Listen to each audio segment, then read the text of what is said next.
Boa noite, pessoal. Estamos todos reunidos aqui mais uma vez nas nossas reuniões quinzenais. E hoje nós vamos tratar do tema sugerido pelo nosso amigo Oswaldo, choque anímico. É uma prática muito usada, muito difundida no espiritismo e na casa espírita, mas nem sempre bem compreendida aí na sua essência, no seu conceito, né? Então hoje o Oswaldo vai falar para a gente a respeito de choque anímico, a gente vai ouvir a introdução que ele vai fazer, e depois a gente vai abrir para perguntas e um pequeno debate a respeito do assunto, tá bom? Oswaldo, muito obrigado pela sua disponibilidade, por favor, fique à vontade. Boa noite a todos, eu queria agradecer a todos que estão reunidos nessa noite, para mais uma vez a gente arejar algo mais acerca da doutrina que decidimos seguir, a doutrina espírita. Antes, vamos fazer uma breve explicação do que é o animismo, porque o animismo é uma coisa polêmica. Tem gente que acha que animismo seria uma mediunidade fake, uma mediunidade deturpada, deformada, indevida. Não é bem assim. O que é o animismo? O animismo é a participação do médium em uma comunicação mediúnica.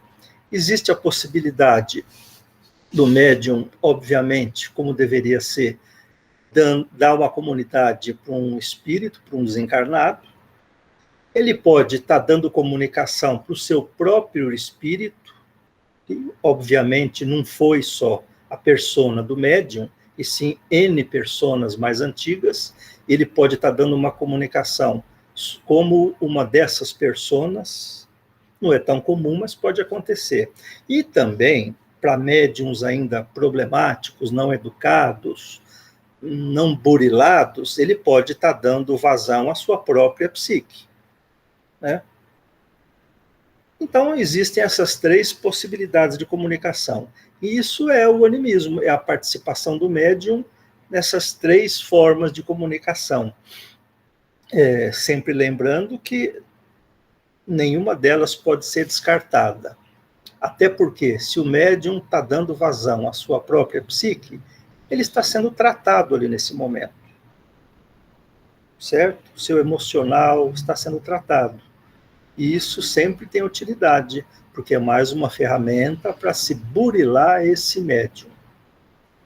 Eu acho que, dado essa pequena introdução aí sobre o que é o animismo, vamos agora para um capítulo do livro que é o animismo. E o que é o choque anímico. O que é o choque anímico? O próprio nome está dizendo choque.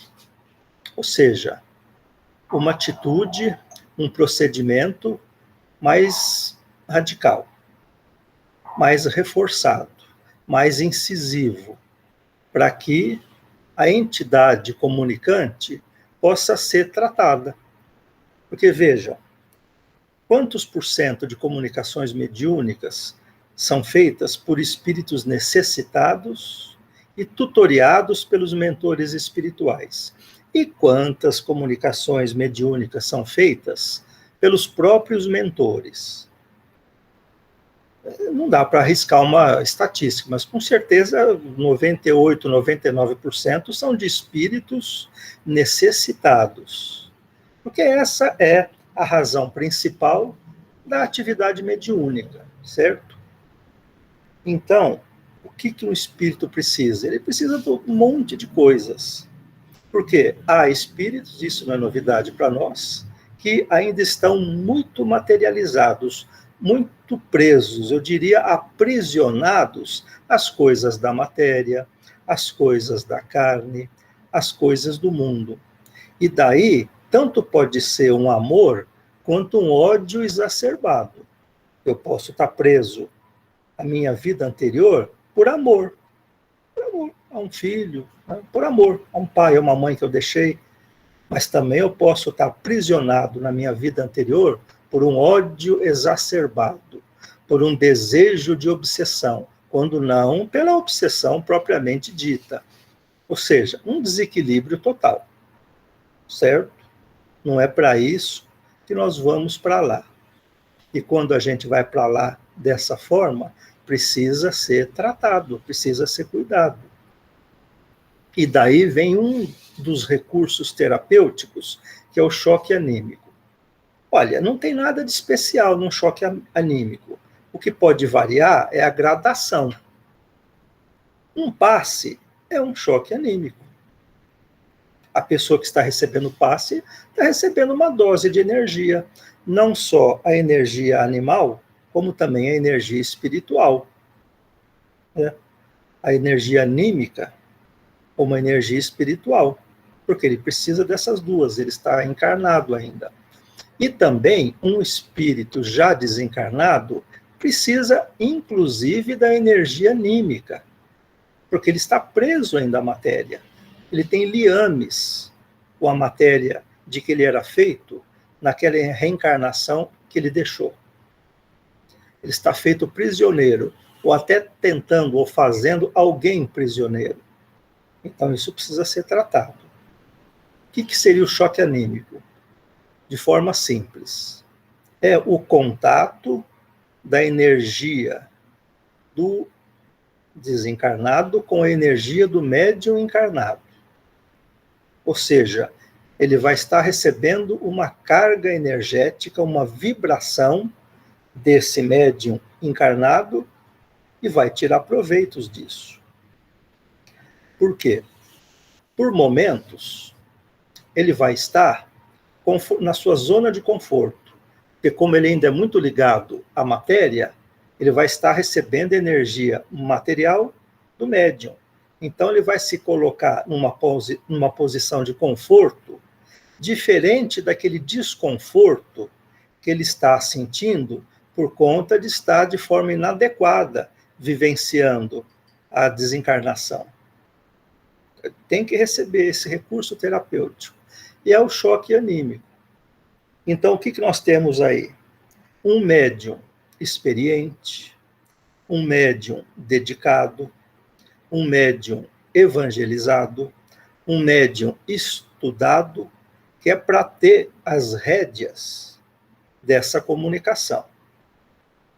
O concurso, claro, de toda a mesa que compõe o trabalho mediúnico.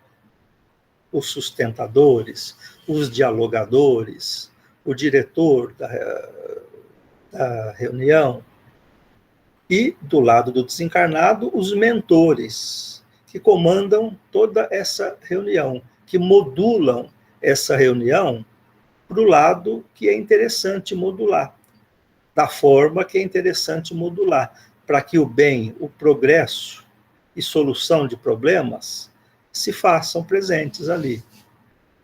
Então, esse médium tem uma das mais sublimes funções do trabalho mediúnico, do exercício da mediunidade e também da doutrina dos espíritos, resgatando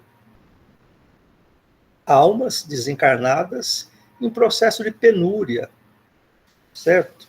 De penúria humana, de penúria espiritual, de penúria de bem, de sofrimento, né? Então, é sublime isso. E é importante que se faça isso. As gradações podem ser várias. Diga-se de passagem que nada se resolve de pronto. São trabalhos que às vezes demandam meses ou anos, dependendo da condição. E também você pode fazer isso de várias maneiras. Você tem formas mais radicais, reforçando as energias do médium, com o concurso da energia de toda aquela mesa. Isso quem decide, isso quem pode saber o que é mais necessário, são os mentores. Existem dirigentes encarnados de reuniões mediúnicas que têm, inclusive são médiuns, têm um contato mais fácil com a equipe espiritual e que recebe de forma muito sutil, de forma muito muito acertada, muito justa, muito pormenorizada, tudo aquilo que a equipe espiritual está modulando para aquela reunião. Então ele passa a ser, porque o médium está em transe. Então o melhor caminho entre a equipe espiritual e a equipe encarnada é um dirigente de reunião que tenha mediunidade, de preferência, que tenha preparo igualmente o médium, né? E assim se faz uma comunhão de esforços, da parte dos encarnados, quanto da parte dos espíritos. E quando você consegue colocar todos esses pontos nos seus lugares certos, a coisa se faz, a coisa flui, certo?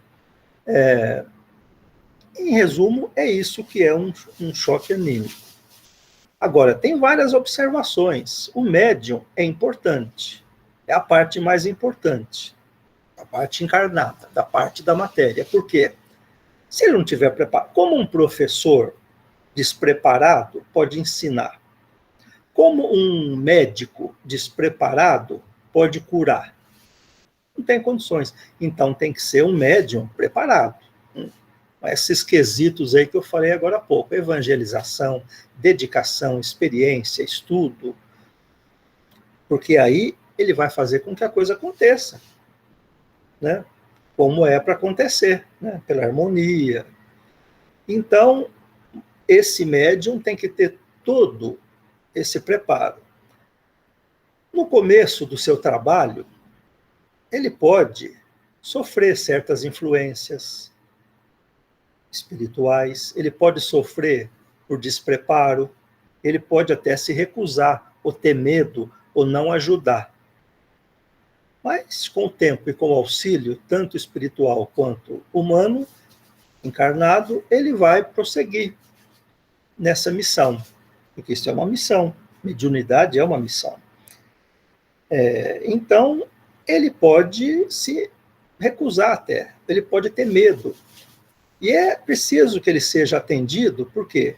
Porque senão ele vai passar a ser uma ferramenta imperfeita, de uma forma até mais direta. Ele pode passar a ser um filtro sujo. Um filtro sujo é uma coisa negativa. Ele não purifica nada, muito pelo contrário, né? E então ele tem que ser uma ferramenta que no início a gente entende certas imperfeições, mas com o tempo ele vai se aperfeiçoando e vai se transformando naquela ferramenta sublime, né? Daquele trabalho que ele tem que desempenhar. Existem várias formas e várias intensidades desse choque. Esse choque pode ter o concurso da equipe desencarnada, pode ter o concurso de toda a equipe encarnada da mediunidade. Ela pode ser feita aos poucos, ela pode ser feita de uma vez só, embora isso seja muito raro acontecer, porque não é assim que funciona o equilíbrio e a harmonia, né? Ela pode requerer visões, né? Esse espírito desencarnado, ele pode ser conduzido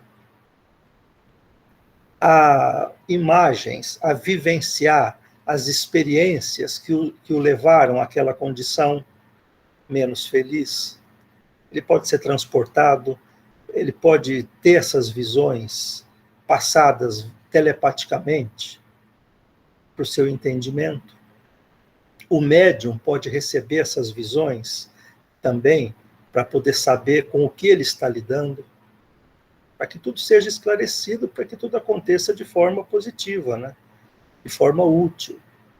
Então, tem várias gradações, com maior ou menor participação da equipe presente, encarnada, e com a sempre preponderante participação da equipe espiritual, que é sempre deles que parte a coordenação desse trabalho, de qualquer trabalho mediúnico, porque eles são nossos mentores. A equipe espiritual é a mentora da equipe encarnada.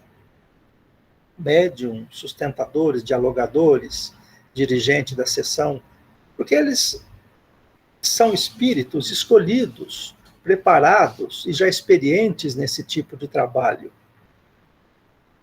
Eles preparam o ambiente magneticamente para que tudo isso possa acontecer, para facilitar. E, inclusive, às vezes, na maioria das vezes, claro, impedir a participação de outras entidades também ligadas àquele problema do desencarnado em foco e que vão só fazer atrapalhar esse esforço e esse trabalho. Então, são feitas preparações magnéticas no ambiente para que esses espíritos, que só vão prejudicar aquele presente trabalho, possam se achegar, né, e perturbar, porque é de interesse deles que isso acontece. Então, é como se fosse uma teia de aranha, que tem que estar tudo unido ponto a ponto, tudo encaixado, tudo em harmonia, para que dê certo. É um circuito eletrônico. Alguma coisa que falha lá, 100% do aparelho deixa de funcionar. Então, tudo isso tem que ser observado. E sempre tendo como combustível principal o amor, a boa vontade. Porque é um moto que gira toda a nossa vida, tanto encarnada quanto desencarnada. Porque já que a nossa finalidade, o nosso destino é a luz, a harmonia, a fraternidade, nós já temos que estar usando isso no nosso presente momento. E no presente momento de qualquer um, inclusive dos desencarnados. Se tu quer ser nadador, faça natação, treine natação, se dedique à natação. Isso vale para a harmonia, para a iluminação moral, para a iluminação intelectual. E é isso que vai formar um ambiente para que toda essa prática mediúnica se revista de sucesso, se revista de progresso, se revista de luz. Dito isso, eu acho que já houve uma introdução ao nosso tema. Eu passaria a palavra para o nosso monitor aqui, o Enio, para ele conduzir o resto da reunião. Muito bem, show de bola. É um tema, não é um tema simples, né? A gente acha que a gente ouve falar, escuta a expressão choque anímico e sai repetindo, mas muitas vezes sem a completa compreensão. Até porque, como isso é feito aí dentro das sessões mediúnicas, e nem todo mundo tem acesso a essas sessões mediúnicas, mesmo frequentando uma casa espírita há muito tempo, e muitas delas, essas sessões são reservadas, são fechadas, são tratadas com muito cuidado, então não é todo mundo que consegue participar e que de alguma forma consiga entender como as coisas acontecem e perceber isso na prática, né?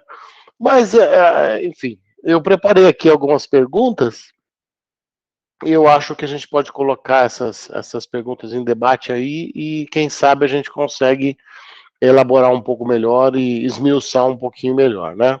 O Oswaldo falou sobre o choque anímico e disse que esse choque anímico é uma transferência de energia do médium encarnado para o espírito desencarnado. Ora, se é uma transferência de energia, então a transferência de uma energia que o espírito desencarnado não tem, ou que falta a ele, né? É uma energia que ele não dispõe, por isso ele recebe essa energia do médium. Então a minha questão, Oswaldo, é a seguinte: de que tipo é essa energia? Que energia é essa que o médium encarnado doa ao espírito desencarnado que ele tanto precisa? É a energia anímica, é a energia animal, a energia que só nós encarnados temos a ceder, a mesma que a gente cede no passe, junto com a energia espiritual que vem de um passista espírito, né? E essa energia, como eu falei no começo da exposição do choque anímico, essa energia animal, essa energia anímica, de ânima, né?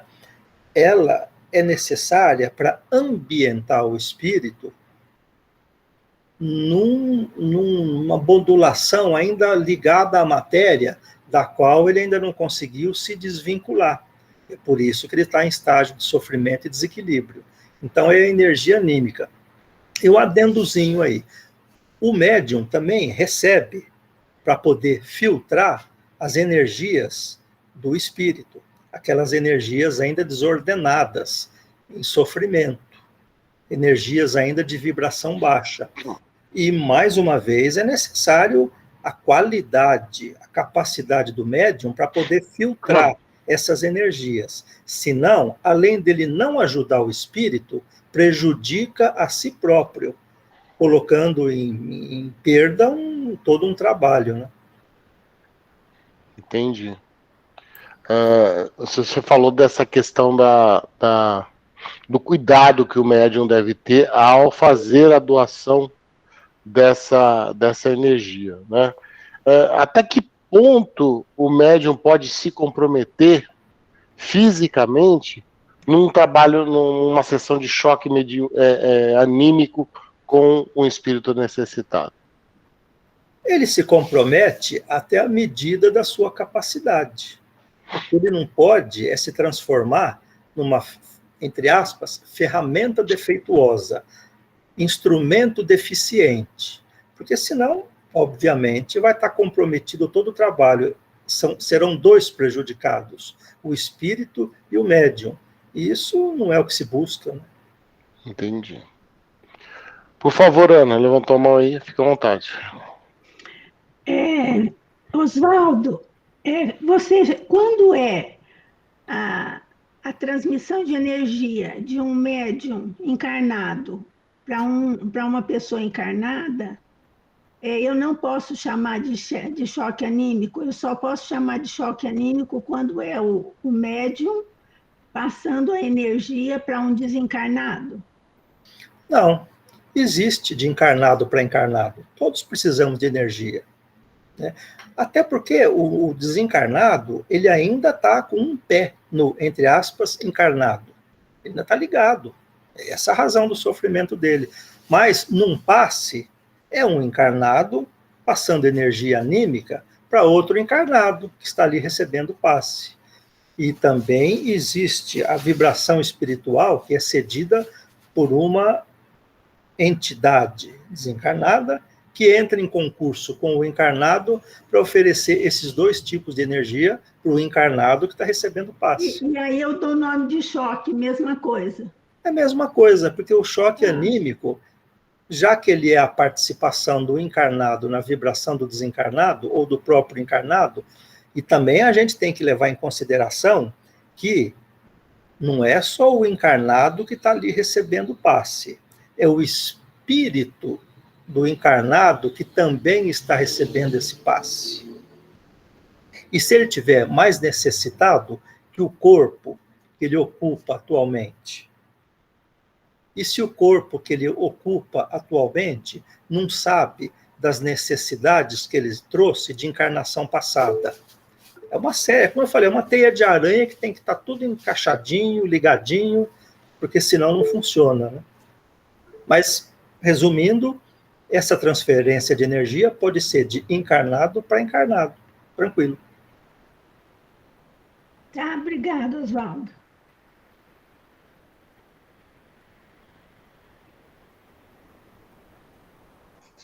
Lúcia? Posso falar? Naquele livro Missionários da Luz, o André Luiz fala de um dos mecanismos de um animismo. Ele não relata que é um choque anímico, mas ele explica um mecanismo de ação do animismo, né? E que, para mim, às vezes é muito confuso, a tal da incorporação, né? Nesse relato de André Luiz, no livro Missionários da Luz, ele explica que uma médium recebe uma médium encarnada, vai receber uma entidade. E o que ela faz? Ela se afasta do corpo físico e esse espírito incorpora o sistema físico da médium para poder, utiliza desse sistema físico para poder se manifestar. Né? Isso para mim é um pouco confuso, porque eu fico pensando como que eu vou me afastar, né? Ele explica que essa médium era extremamente preparada, ela se afasta, mas ela mantém o comando, ela mantém todo o comando pela atenção do que pode estar acontecendo, do que pode acontecer. Né? Nesse caso, eu acho que é uma incorporação, que dentro da doutrina, algumas vezes se fala disso, né? Mas outras vezes não, como você explicou, né? Existe um choque de vibração só. Ô, Lúcia, você já deu a chave da resposta. Você falou uma médium preparada. Sim. Uma médium preparada pode perfeitamente.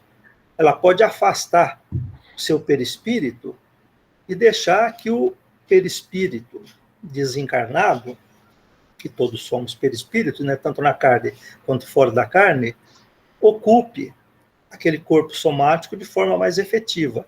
Mas a médium é preparada, ou seja, ali está sendo feito um trabalho de sabedores, de conhecedores, de gente que sabe o que está fazendo, de gente que tem controle sobre o que está acontecendo. A necessidade é maior, a atividade, a atitude também tem que ser maior. E para necessidades grandes, atitudes grandes, pessoas preparadas de ambos os lados. Então, é possível essa incorporação. Não é o que a gente vê no dia a dia do trabalho mediúnico, que é o contato dos perispíritos. De perispírito para perispírito. Com o perispírito. O encarnado recebe do desencarnado e o desencarnado recebe do encarnado. É o comum, o ordinário em bom sentido lógico, do trabalho mediúnico é esse. Em situações especiais que requerem a presença de trabalhadores conhecedores, treinados, experientes, pode ser feita essa incorporação. É difícil a gente ficar citando nomes, né? Porque eu gosto sempre de ficar trocando em miúdos, né? Mas acho que não. Mas imagine só o Chico Xavier participando como médium de uma mesa de trabalho mediúnico. Sem querer ficar endeusando o Chico, mas eu acredito que ele possa fazer o que ele quiser em termos de mediunidade ali. Então é mais ou menos isso que acontece, né?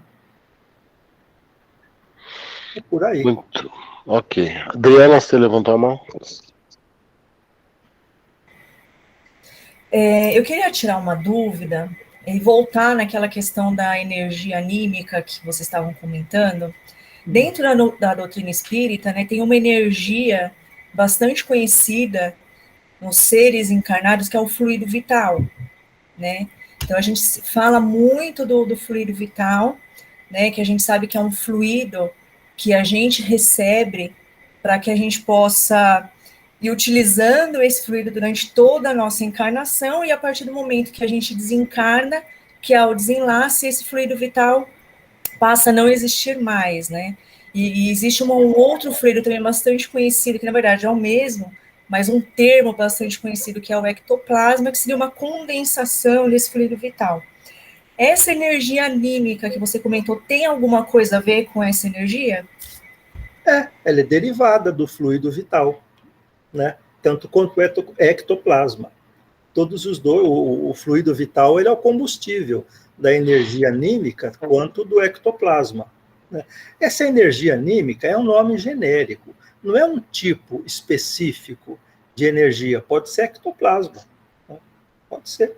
Ou pode ser mais fluido que o ectoplasma, ou menos fluido que o ectoplasma. Tem várias gradações, né? Isso é modulado por quem tem condições de modular isso, seja médium, seja equipe desencarnada, né, de trabalhos, mas o combustível principal é o fluido vital.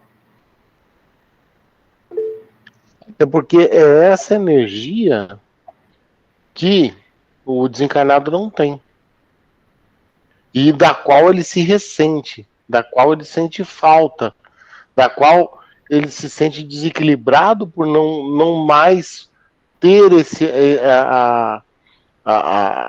esse tipo de energia fluindo, né? O contato com as questões materiais fica completamente diferente, porque ele não tem mais essa acesso a essa energia do ponto de vista do desencarnado. Então, ao receber um pouco dessa energia num choque anímico, ele então se reequilibra, se recompõe a ponto de receber uma orientação, a ponto de se colocar em condições um pouco melhores de orientação. É como se você pudesse oferecer a uma pessoa que está sentindo dor, por exemplo, um analgésico que o acalme para que você consiga, no mínimo, conversar com ela. Ela não vai poder viver disso, porque um espírito desencarnado não tem e não precisa fazer uso de energia vital. A energia vital é a energia que põe em funcionamento o nosso organismo. No momento que ela deixa de existir, o nosso organismo se desagrega e desaparece, volta à Terra. Mas daquele momento, esse choque, esse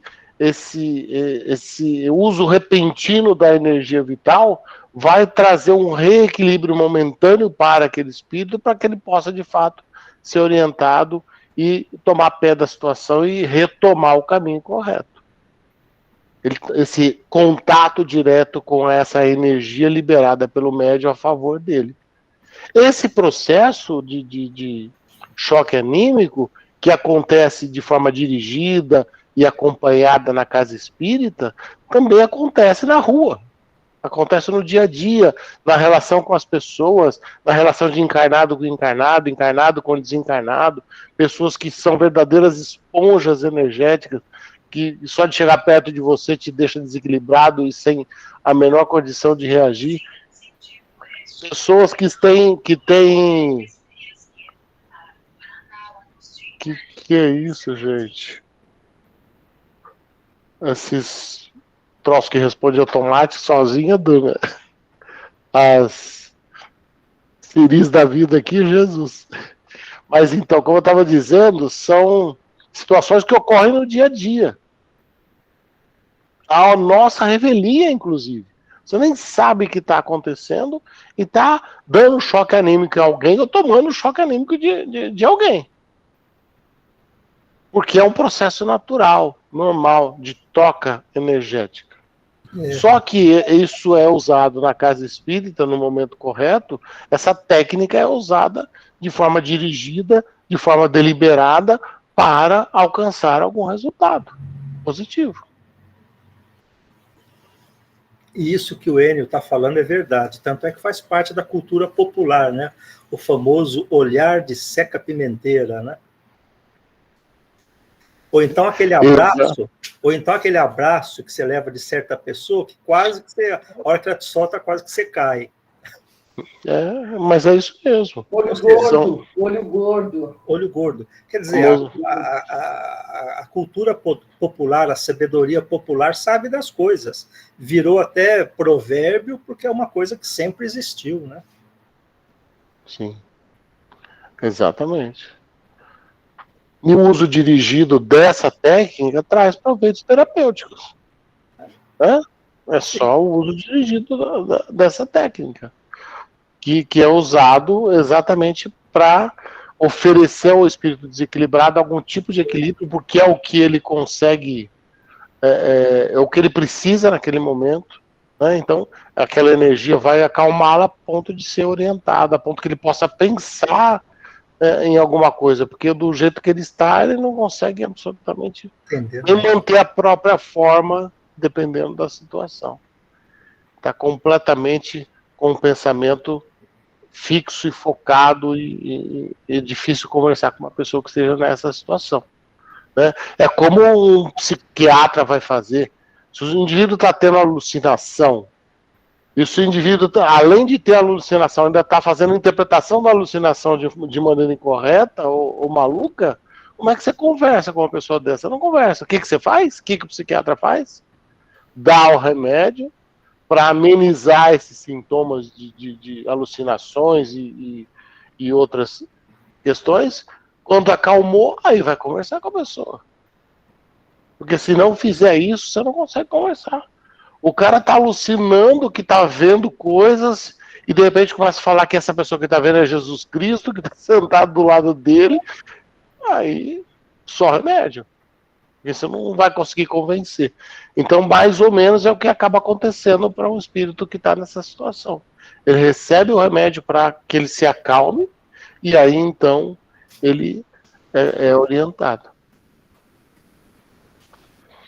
Muito bem, a sequência aí, gente, tem 3 mãos levantadas e eu falando aqui, ó. A Adriana, por favor, acho que foi a primeira, né? Não? Quem foi? O Jaime. Foi o Jaime. Então vai, Jaime, por favor. Não, isso que você colocou muito bem aí, realmente se ouvir essa imantação do perispírito do médico ou perispírito do desencarnado, né? Você colocou muito bem essa necessidade de ele lá no mundo espiritual, acredito eu, ele não ter condições de receber aquela orientação, porque ele está vinculado à matéria ainda, né? Então, a equipe espiritual, os mentores, trazem ele até o centro espírita, até o médium, e porque essa energia que vocês falaram aí, parece que eu ouvi qualquer coisa, que realmente o espírito não tem mais esse fluido vital, né? Ele só tem o perispírito e tem o espírito, né? E o médium tem o corpo vitalizado, né? E o espírito vem, recebe essa conexão, que é o choque anímico, né? Que, aliás, eu não encontrei no médium, não tem nem isso aí. Acho que é uma nomenclatura da casa, né? Eu posso explicar. Então, aí o que eu ouvi foi isso, que ele tem condições de ouvir, né? Porque lá ele não consegue ouvir, né? Ele tem condições até de enxergar, que talvez lá tenha dificuldade de enxergar. Tal. Então, pelo que eu ouvi, esse é um auxílio muito caridoso do médium, né? Para poder favorecer, aí ele prosseguir com o tratamento lá do outro lado.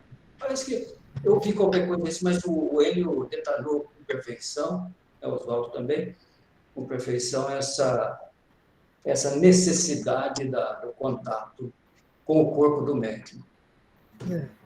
O Jaime lembrou uma coisa que eu já estava esquecendo. O Kardec não pensou em choque anímico nem em passe. Isso não existe no Pentateuco. Isso aí é coisa brasileira. Mas antes que vocês possam imaginar que nós estamos avacalhando com a doutrina, não. É outra coisa. A doutrina espírita chegou no Brasil, no século XIX, pela mão de médicos. Médicos que iam se formar em medicina ou se especializar em medicina na Europa. Na França, especificamente, que era a nossa grande matriz cultural, né? Então, eles trouxeram para cá o espiritismo.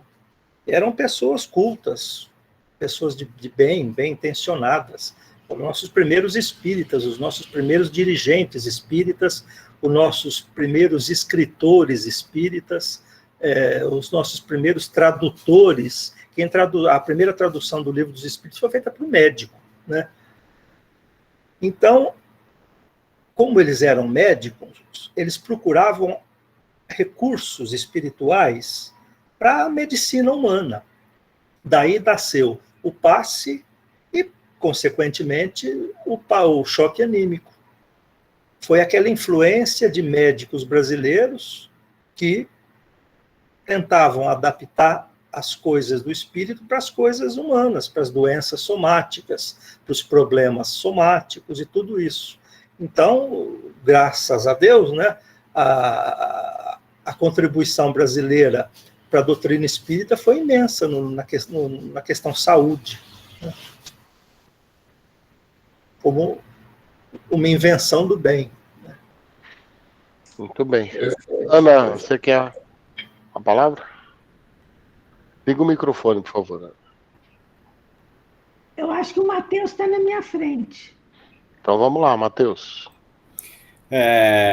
Eu ia justamente fazer a pergunta que o Jaime fez, que vocês resumiram bem explicadinho, mas eu quero fazer outra pergunta agora.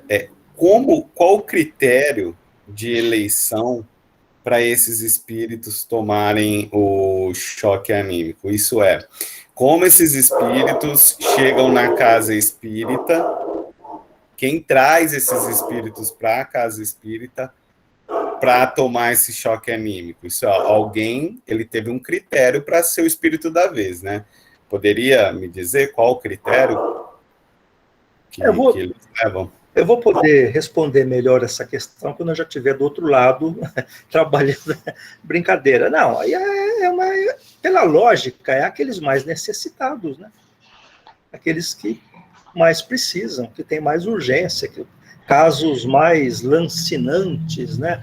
Casos mais prejudiciais, que estão prejudicando profundamente uma ou mais de uma pessoas, encarnadas e desencarnadas, né?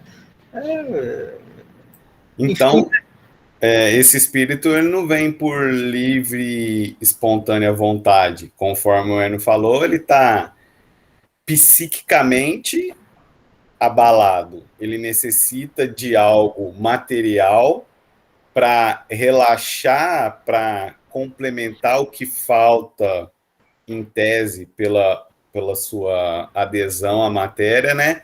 Para depois ser abordado psiquicamente, né? Então, alguém tem que trazer ele. É igual o louco. O louco, ele não vai sozinho pro local lá, para a clínica psiquiátrica. O sanatório. Né? Isso, alguém leva ele, certo? Quem faz isso são a equipe espiritual, o espírito ou os espíritos que estão ali na reunião e que cuidam dessa pessoa. É como uma triagem de hospital, né? De acordo com a necessidade, ele é encaminhado para aqui ou para lá, às vezes vai direto para a sala de cirurgia, às vezes vai para a UTI, às vezes vai para a sala de reanimação. Então, de acordo com a necessidade dele. Mas essa pergunta também é interessante, porque a maioria não vão de livre, espontânea vontade. Alguns já estão cansados de sofrer e pedem essa ajuda. Eu não tenho essa estatística, mas é uma minoria, porque, inclusive, a maioria chega lá contra a vontade e, pior ainda, em estado de rebeldia, em estado de ódio, em estado de revolta, em estágio de querer vingança, e aí é problemático. Aí é que é necessário mesmo toda a expertise, né, tanto de encarnados quanto desencarnados, porque senão, em vez de solucionar um caso, se acaba lançando aquele trabalho todo numa grande confusão, né? Confusão vibratória, né? Vamos entender também que uma reunião dessa não é de improviso, né? Não. Não há o improviso. Então, nada é feito de improviso. Tudo precisa ter planejamento prévio e organização. Então, essas reuniões, elas ocorrem do ponto de vista material e do ponto de vista espiritual. Na verdade, quem está no comando da reunião, quem está cuidando da situação, não são os médiuns encarnados lá no centro, na casa espírita, mas sim a equipe espiritual desencarnada que está cuidando dessa organização, que fez essa triagem, que traz os espíritos necessitados, que cria essa fila de prioridades, né, que orienta o processo. Quer dizer, existe todo um trabalho de planejamento e organização que ocorre antes para que a reunião ocorra. Então é muito comum a gente falar, nós não devemos descumprir horários, nós não devemos passar do horário, nós devemos tratar a coisa com muita responsabilidade, porque da mesma maneira que nós trataríamos com qualquer reunião que a gente possa estar agendando entre nós. Eu combinei um horário com o Oswaldo, eu combinei um horário com o Jaime, com a Ana, eu não posso chegar meia hora depois e falar, ups, desculpa aí. Não posso. Eu tenho um horário combinado, está planejado, eles se planejaram, todo mundo se organizou para começar naquele horário, para terminar naquele outro horário. Eu também não posso estender essa reunião 30, 40 minutos depois, respeitando o planejamento que cada pessoa fez para estar presente naquela reunião, né? E da mesma forma, a gente tem que olhar para a questão espiritual. A equipe espiritual tem o que fazer. Não tem que ficar aí. Então tem hora para começar, tem hora para terminar. A coisa é feita com antecedência e organizada com antecedência. Ok? Quem mais estava na fila aí? A Ana queria falar, a Adriana. Quer falar, Adriana? Então, a minha dúvida é a seguinte, né? Quando nós estamos aqui como encarnados, nós temos essa energia anímica. Aí, quando nós falecemos, eu continuo com o que eu perco é essa capa carnal, né? Mas continuo com o meu espírito e o perispírito. Não tem uma energia,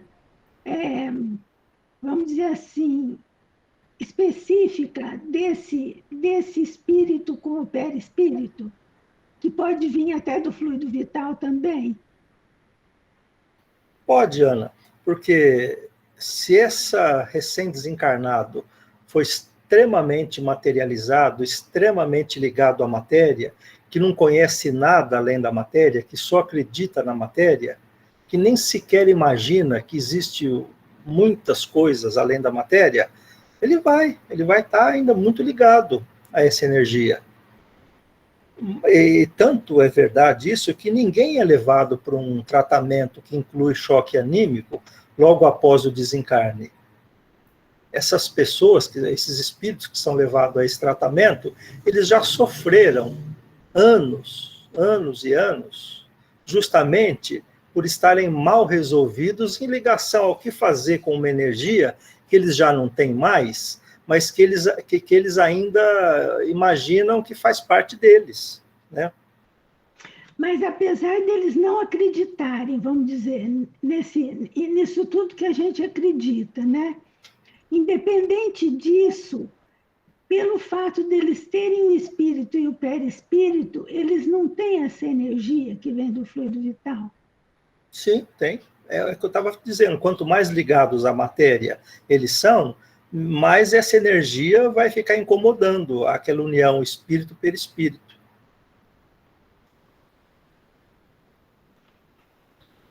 Eu não sei se eu entendi bem a questão da Ana com relação.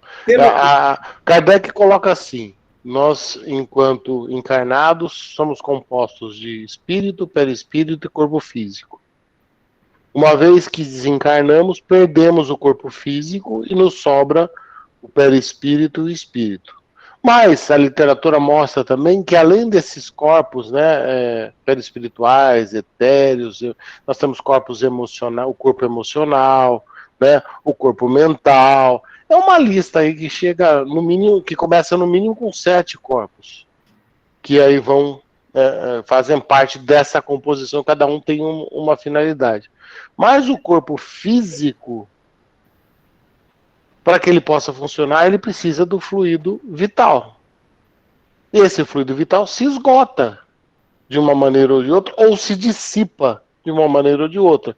Digamos que a gente faça um desencarne antecipado, né? Não era para você viver aí 70, 80, 90 anos e desencarna com 30. Esse fluido vital vai sobrar e vai se dissipar. A minha dúvida é exatamente aí, eu acho, Enio. Pelo simples fato da pessoa desencarnar e ser espírito e perispírito, ela perde a energia, ela não tem energia nenhuma. Ela não tem energia, ela perde a energia vital, que é usada para animar o corpo físico. Essa ela não precisa mais, ela não precisa de energia vital para animar o perispírito ou o espírito. Mas a energia vital não vem do fluido vital? Isso, nós estamos falando exatamente do fluido vital, é esse mesmo. Então, são sinônimos, energia vital, fluido vital, energia anímica, enfim, tudo fluido vital. Eu entendo que a Ana está se referindo. Ana, de fato você tem razão, porque um pouco dessa energia vital pode estar impregnando o perispírito, ou seja, qual corpo astral seja, né? E está atrapalhando. É por isso que o espírito está em desequilíbrio, né? Espírito e perispírito estão em desequilíbrio. É comum nesses depoimentos de desencarnados dizendo que ele ficou vendo os vermes roerem o corpo e sentindo todas as dores daquela ação dos insetos, dos vermes. É comum você ver isso. Eu fiquei apavorado, desesperado, eu gritava, a dor dos vermes me roendo por dentro e papapá. Porque eles estavam ainda impregnados por essa energia vital, seja por um motivo ou por outro, né? Ou por muito apego, ou por morte ainda jovem. E também outra coisa que você vê como influi são aqueles amputados que vão para a espiritualidade amputados. E demora um tempão para eles recobrarem o perispírito deles, recobrarem o membro que já não existia mais quando encarnado, o membro amputado. Então, para você ver como é que essa energia pode influenciar o perispírito. E como o perispírito está ali ligado ao espírito, também pode nublar. Não é que ela vai ditar o funcionamento do espírito, mas ela vai nublar o funcionamento do espírito, certo?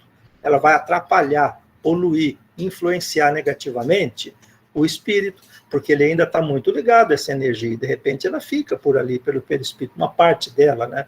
Não ela toda. Eu acho que eu deixaria de chamar de energia anímica a partir do momento que eu perco o corpo físico. Mas eu não sei que nome que eu vou dar para uma energia que continua ou que deveria continuar no espírito e perispírito.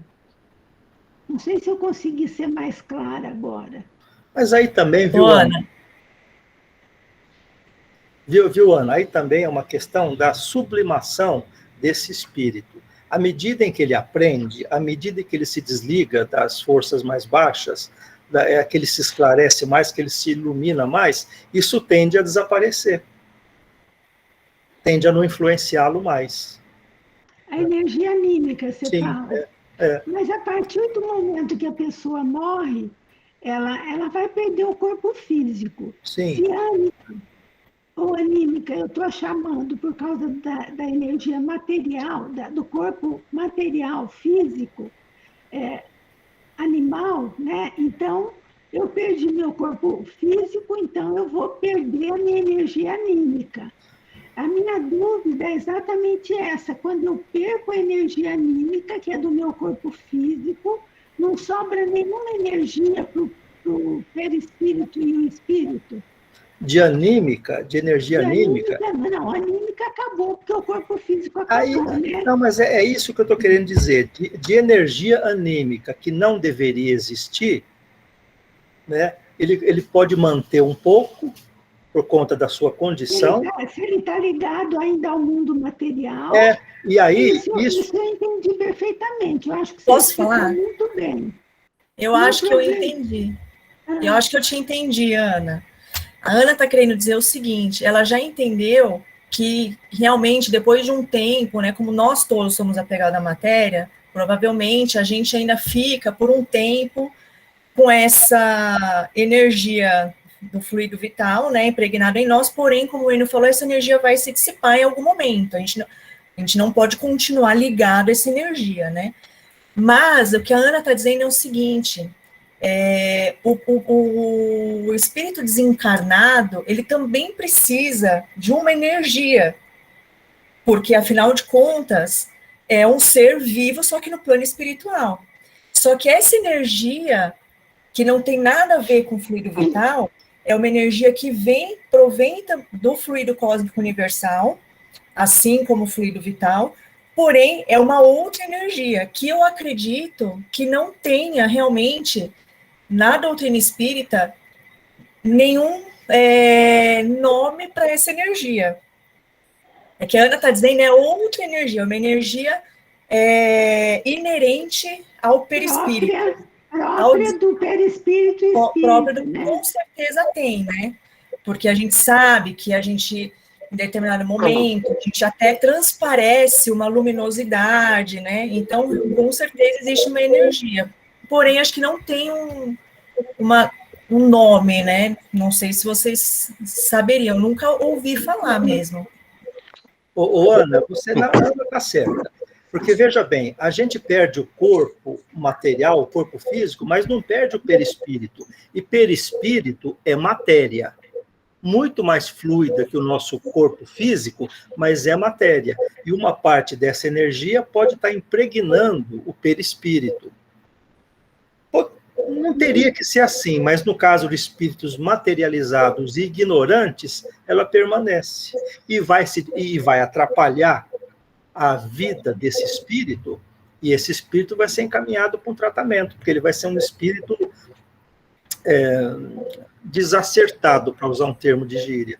Ele vai ser um espírito desencontrado, um espírito problemático, sofredor. E, às vezes, esse sofrimento se transforma em revolta, ódio, um monte de coisa. Mas a Ana tem razão, porque o perispírito, ele é matéria. O que não é matéria é o espírito. Mas o que a Ana está dizendo ainda não é isso. Acho que eu entendi a dúvida dela. Por exemplo, um espírito puro, ele tem uma energia entre o perispírito e o espírito dele. É essa energia que ela está falando. Não é, Ana? Eu entendi? É isso que você está querendo entender? É exatamente isso aí. Mas essa já não teria a ver com essa energia anímica, né? Não tem nada a ver com essa energia, é outra. É isso que eu estou querendo dizer, né? Acaba a energia anímica a partir do momento que acaba o corpo físico. Milhares de pessoas morrem, continuam ligadas ao mundo físico. Aí precisa do choque anímico, né? Mas e quando você já é mais espiritualizado e que você não tem essa ligação com o mundo físico, tem que ter alguma energia, porque tudo é energia, né? Do perispírito com o espírito. E que não é uma energia anímica. Sim, porque a partir que o espírito também vai evoluindo, o perispírito também vai evoluindo e deixa de ser tão material, né? Na questão 70 do Livro dos Espíritos, a pergunta é assim: em que se transforma a matéria e o princípio vital dos seres orgânicos após a morte? A matéria inerte se decompõe e vai formar novos seres, né? Apodrece e retoma. E o princípio vital retorna à massa. O que significa retornar à massa? É a volta ao conjunto fluídico daquela parte que formava o fluido vital do corpo físico. É mais ou menos como o oxigênio que respiramos, tirando do conjunto. E ao expirá-lo, retornamos-lo à massa. Ou seja, é um fluido que retorna, ele se dissipa, né? E aí ele vai voltar a uma massa inicial e vai reabastecer. É o fluido universal, né? Exatamente. Universal. E aí nessa mesma matéria, na questão 65, aqui, ó. A esta camada de eflúvios vitais do organismo, decorrente da absorção e assimilação do fluido vital pela matéria e consequentes emanações neuropsíquicas, se dá o nome de duplo etérico, para representar uma região intermediária entre o espírito e a matéria, o que esclarece a questão 65. É o intermediário, o liame entre o espírito e a matéria. Se pudéssemos fazer uma representação gráfica, teríamos espírito, perispírito, duplo etérico e corpo físico. Quando o espírito tem o duplo etéreo, ele precisa do choque anímico. Esse duplo etérico ele vai se dissipar com o tempo. Esse corpo vai se dissipar. É um corpo que vai se dissipar de 30 a 40 dias aí depois do desencarne, ele acaba se dissipando. Então, talvez a gente pudesse, dentro disso tudo que o Oswaldo trouxe, que quando o indivíduo está nesse duplo etéreo, ele precisa mais do choque anímico. Tá certo esse raciocínio? Eu não sei dizer. O que eu entendo é que talvez a necessidade, o espírito esteja necessitado, sentindo falta do contato com a matéria, por conta das suas ligações estreitas com a matéria. Essa falta de contato que ele se vê de uma hora para outra impedido de ter, o confunde e o deixa doente. E aí, quando o choque anímico é realizado, ele, né, tem um alívio dessas sensações para poder ser orientado e reconduzido. Mas esse fluido vital que ele fez uso vai se dissipar e vai voltar ao todo. Assim como o corpo físico dele vai se dissipar e vai voltar ao todo. Né? Apodrece e retoma e vai formar outros, vira carbono, e a partir daí vai formar outros seres. O fluido vital também vai retomar e se dissipar. Aquele que ele não usou vai se dissipar e retomar. E aí vai sobrar só ele e o espírito, o seu perispírito, e os outros corpos aí que existem, né? Mas vai sobrar só esses caras, já não vai sobrar mais fluido vital nem corpo físico. Então a ideia do choque anímico é exatamente oferecer temporariamente para aquele espírito, né, um contato mais direto com as questões materiais, com essa energia material, para que ele se reequilibre, e a partir desse reequilíbrio possa ser orientado. É assim que eu entendo. Não sei, né, por essa obra aí que o Oswaldo usou como referência aí do Manuel Filomeno de Vilhena, esse compêndio, né, que ele usou para pesquisar e que eu também dei uma lida, o que me parece é isso. Né? É a qualidade na prática mediúnica, que é o projeto Manuel Filomeno de Miranda. Ele fala exatamente isso, ele se situa. E tanto é que o perispírito do desencarnado, ele se circunscreve ao médium, que é para ele poder se situar naquela energia do médium, não desprender essa energia no ambiente, né, e nem outra criatura ali, que é para ele poder receber isso, ser efetivo, né? Então é bem isso que explica aqui. Agora, isso de corpo astral, nós podemos ter 8 corpos astrais, tal. A gente reúne tudo no tal do perispírito, mas se você for começar a fatiar o perispírito, você vai ver gradações, né? Sim. A externa, que é bem mais ligada à matéria, e aquela interna, que já está mais ligada ao espírito. Essa mais externa é aquilo que você estava falando no começo, que pode estar atrapalhando, influenciando. Já não tem mais corpo, mas ela ainda influencia. Oswaldo. Oi. A Escana colocou essa questão da energia, né, de onda e tal. O perispírito, a energia do perispírito não seria assim uma emanação da vibração do próprio espírito, que o espírito é pura energia, né? O perispírito estaria sendo energizado pelo espírito, né? Sim. Pelo fluido vital.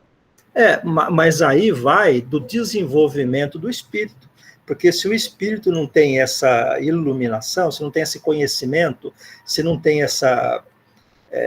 enfim, né, ele vai deixar se influenciar, ele vai ter uma vibração mais baixa, um espírito de vibração baixa, e que, portanto, ele vai estar mais ligado à parte mais densa do perispírito.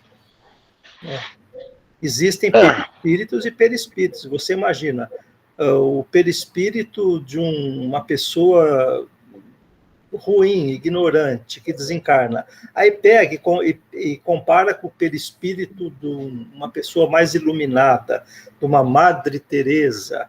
Quer dizer, são 2 perispíritos, beleza, mas vai analisar e ver a diferença desses perispíritos, a densidade, né, a materialidade.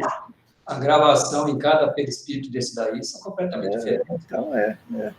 Então, é essa gradação que pode liberar ou prender o espírito às coisas da matéria, né? Perfeito. Não é um assunto fácil, né? Realmente não é um assunto fácil. Tem aí muito material de pesquisa, inclusive no Livro dos Espíritos, aí a partir da pergunta 70, tem lá várias questões, mas, em resumo, a matéria absorve e assimila o fluido vital, dando origem à vida orgânica ou matéria animalizada. Desta associação, temos a emanação de flúvios vitais que asseguram o equilíbrio entre a alma e o corpo. A união do perispírito à matéria carnal realiza-se sob a influência do princípio vital do germen. E assim vai. A esta camada de eflúvios vitais decorrentes da emanação, e ele vai colocando o homem formado de 3 partes essenciais: corpo físico, alma e perispírito, ou corpo espiritual. Durante a vida, o espírito transmite o movimento aos órgãos através do fluido intermediário, mais conhecido como perispírito. Enfim, é um estudo que a gente já fez, que aí a gente está entrando no mérito de espírito, perispírito e corpo físico, a ligação entre eles, a existência de outros corpos, mas o nosso tema hoje é choque anímico, né? E basicamente choque anímico é a transferência de energia de fluido vital do médium encarnado para o espírito desencarnado, porque esse espírito desencarnado precisa dessa energia momentaneamente por conta da situação psíquica dele, né? Ele precisa dessa energia para se reequilibrar e poder ser reorientado, poder tomar consciência do que está acontecendo. Que, como o Jaime disse, muitas vezes ele chega lá até sem enxergar, sem saber onde está, completamente desorientado, porque se ressente de questões materiais que até então ele tinha e não tem mais. Então, ao meu entender, esse fluido vital vai dar o equilíbrio momentâneo que ele precisa para que ele se reoriente e se recoloque no caminho. Não é um processo rápido, né? Mesmo nos casos mais simples não acontece, não é mágica, isso vai acontecer gradativamente num processo terapêutico, constante, orientado e disciplinado, mas vai ajudá-lo a retomar a consciência de si mesmo e voltar para o caminho correto. É uma técnica, é uma prática mediúnica que se usa na casa espírita, mas é um fenômeno absolutamente natural que ocorre no dia a dia, no contato que nós temos com as pessoas ou com os espíritos desencarnados. A consciência desse processo nos dá a condição de viver uma vida melhor, porque nós vamos entender o que está acontecendo e muitas vezes evitar prejuízos maiores por conta de estar consciente do que está acontecendo da nossa vida de relação, né? Muito bem, 8:50 aí, a gente já até passou um pouco do horário, então eu queria abrir o espaço aí para quem quiser fazer alguma consideração final, fazer alguma colocação, antes da gente encerrar.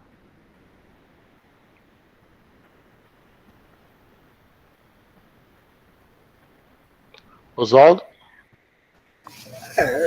É um assunto que dá margem a muita continuidade, né? Se pode até estender esse assunto por outras oportunidades aí, mas sempre lembrando, em tudo que a gente faz, é a dedicação e a constância. Isso serve para quem está fora do espiritismo, isso serve para quem é espírita, isso serve para os desencarnados, que também continuam evoluindo, estudando e trabalhando. Então, na medida em que a gente for se dedicando, tendo constância, tendo boa vontade, esforço, nós vamos começar a desvendar todas essas coisas e vamos passar a lidar isso de forma mais natural. Muito bom. Bom, eu quero só agradecer a todos aí pela participação, pelo tempo, agradecer ao Oswaldo por ter preparado esse material para a gente, pela dedicação, pela presteza aí, por ter sugerido o tema, um tema assim, que vai dar margem para a gente fazer muitas pesquisas aí, buscando informação a respeito, né? Muito obrigado. Daqui a 15 dias nós vamos estar de volta aí para uma nova reunião, e aí, quem sabe a gente pode até fazer uma continuação aí do assunto e falar um pouquinho mais a respeito dessas questões aí de de corpos perispirituais, físicos, astrais, etéricos, emocionais, mentais e etc. E, desenvolvendo um pouquinho mais esse assunto, né? Então tá bom, gente, muito obrigado. Bom final de semana a todos. Fiquem com Deus. Tchau, tchau. Tchau, obrigada.